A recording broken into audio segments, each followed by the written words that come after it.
We Bury the Dead, 2024, opens in the aftermath of a catastrophic military disaster that wipes out almost the entire population of Tasmania.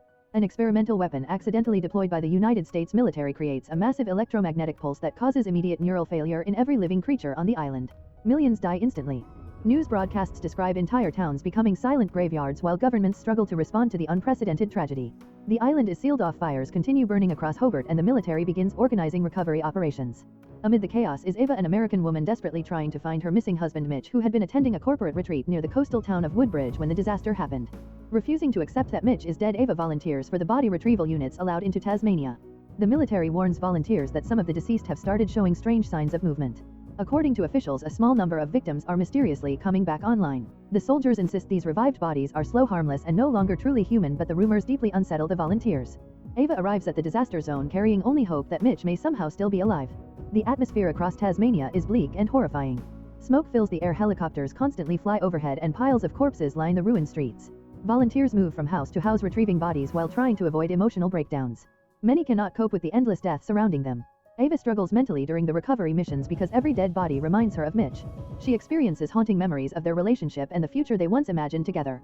The devastation becomes even more disturbing when she witnesses the first returned corpse. Some of the dead suddenly awaken, moving slowly and unpredictably like confused sleepwalkers. Soldiers immediately execute them before they can become violent.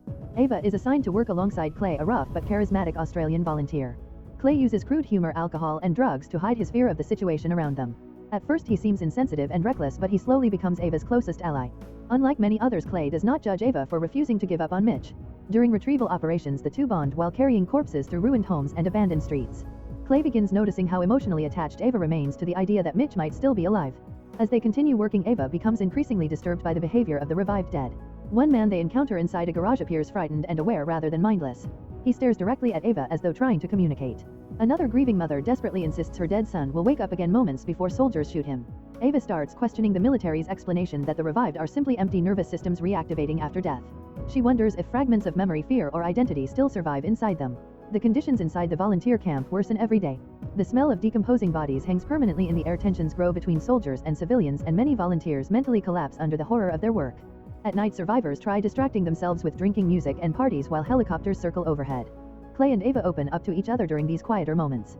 Ava explains that Mitch worked in renewable energy and had traveled to Tasmania for a corporate conference just before the disaster struck. Clay reveals he owns a small construction business in Melbourne and only joined the retrieval mission after seeing the destruction on television. Despite his rough personality, he shows genuine compassion toward Ava. Eventually, Ava confesses her growing belief that the revived dead may still contain part of the person they once were. Clay initially dismisses the idea, comparing them to brainless animals, but Ava cannot forget the terrified look in the garage man's eyes. She fears that if Mitch has returned in the same condition, the military may kill him before she can reach him. Driven by desperation, Ava decides she cannot wait for official clearance to travel south toward Woodbridge. She discovers maps suggesting a route through partially cleared suburbs and mountain roads that could bypass military checkpoints and the worst destruction in Hobart. Clay becomes excited by the possibility, partly because it gives him a chance to escape the grim recovery work and ride a powerful abandoned motorcycle they discover during a mission. The two secretly prepare to flee camp together. Before leaving, Ava encounters another horrifying revived corpse. Unlike the slow and passive ones she previously saw, this body crackles unnaturally and behaves more aggressively. When Ava leans close, almost believing it may respond to her voice, Clay violently pulls her away. The incident reinforces the growing danger of the revived. Some appear calm at first but eventually become hostile and uncontrollable over time. Ava and Clay finally escape camp on the stolen motorcycle, speeding through abandoned roads surrounded by smoke, military patrols, and ruined suburbs. Their journey across Tasmania becomes both thrilling and terrifying. While racing through empty highways and burned-out neighborhoods, they encounter more revived bodies wandering aimlessly through the wreckage. Some attack violently when approached, suggesting the condition may worsen as the revived continue deteriorating physically and mentally. Along the journey, Ava and Clay grow closer emotionally. Clay reveals more about his life and insecurities, while Ava admits how guilty she feels for possibly arriving too late to save Mitch. Their conversations show how differently people process grief during catastrophe. Clay survives by joking about death and avoiding emotional attachment, while Ava refuses to let go of hope even when logic tells her Mitch is almost certainly gone. After passing through dangerous smoke-filled areas and avoiding military patrols, they are eventually stopped by armed soldiers in a restricted southern zone near Hobart. The soldiers become suspicious about how they bypassed checkpoints and traveled so far without authorization. Ava explains she is searching for her husband in Woodbridge, while Clay claims he is simply helping her get there. Although the soldiers appear calm at first, tension quickly builds. Ava and Clay are separated for questioning, and the soldiers lock Ava inside a room while taking Clay away for an official statement. As Ava waits alone, overwhelmed with fear and uncertainty, she quietly apologizes to Mitch, unsure whether she is chasing hope or refusing to accept reality. The first half of the film ends with heavy suspense as footsteps approach outside the locked room, leaving Ava's fate uncertain, while the mystery surrounding the revived dead deepens further. After escaping from the unstable military checkpoint in southern Tasmania, Ava is finally given guarded passage toward Woodbridge, the coastal town where her husband Mitch had supposedly died during the catastrophic American military disaster.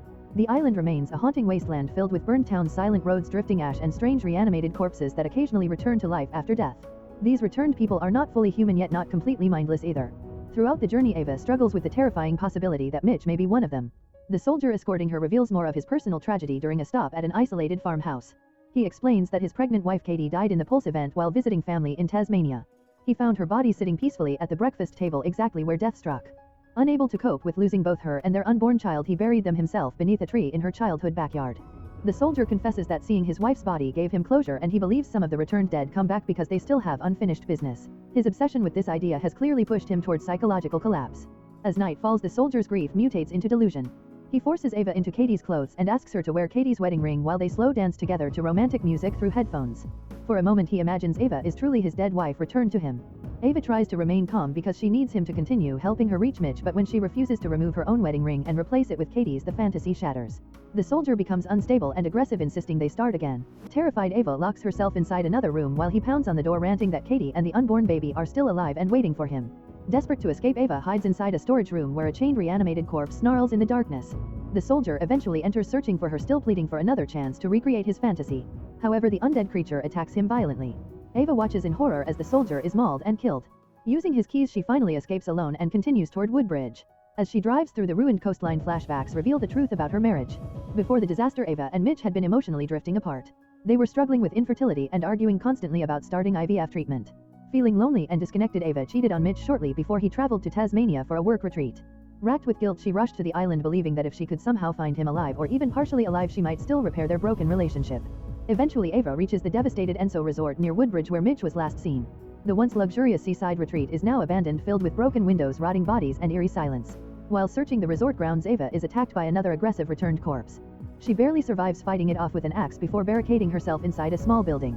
Injured and exhausted, she spends the night alone while storms and ocean winds batter the coast outside. The next morning, Ava discovers a grave near the resort and slowly realizes it belongs to Mitch. Digging through the wet earth, she emotionally relives memories of their relationship and the mistakes that destroyed it. When she finally uncovers his body, Mitch remains completely dead and unresponsive. Unlike some of the others, there is no sign that he has returned. Ava breaks down in tears, begging him to wake up, but nothing happens. In that devastating moment, she finally understands that there will be no miracle, no second chance, and no supernatural reunion capable of repairing what they lost before his death.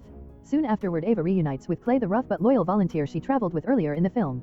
Clay admits he originally came to Tasmania partly to impress his estranged daughter and ex-partner, hoping that volunteering during the disaster would make him seem heroic and selfless. Beneath his crude humor and reckless behavior, he also carries deep regret and loneliness. Ava confesses the truth about cheating on Mitch and explains that her journey was motivated as much by guilt as by love.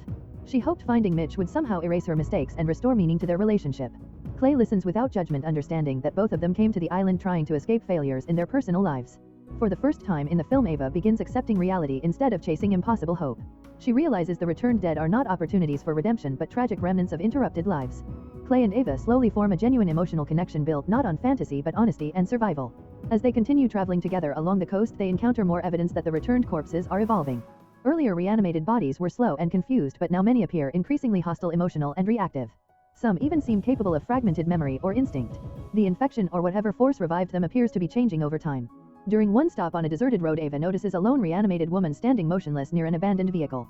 Unlike the others, this woman is cradling something protectively in her arms while softly crying. Ava cautiously approaches and discovers the impossible. The woman is holding a living baby. The infant is healthy, breathing, and alive despite being carried by a corpse-like mother. The horrifying and miraculous discovery changes everything Ava thought she understood about the disaster. The returned are not merely dead bodies reanimated by damaged nervous systems. Somehow life itself may still exist within them. The mother collapses shortly afterward, but Ava gently takes the crying baby into her arms. In one of the film's most emotional moments, she comforts the child while finally allowing herself to feel hope again, not hope of undoing the past but hope for the future. The movie closes with Ava and Clay driving away together across the ruined Tasmanian landscape while Ava cares for the rescued infant. The final scenes suggest humanity may still survive despite unimaginable loss. The child symbolizes rebirth, emerging from death, offering a fragile possibility that life can continue even after catastrophe. We Bury the Dead, 2024, ultimately becomes more than a zombie horror story. It is a deeply emotional meditation on grief, guilt, failed relationships, trauma, and the painful process of accepting that some wounds cannot be undone. By the end, Ava stops searching for a way to resurrect her past and instead chooses to protect what remains of the future. If you enjoy watching this video, then subscribe to Angel Recaps for the latest movies explanation.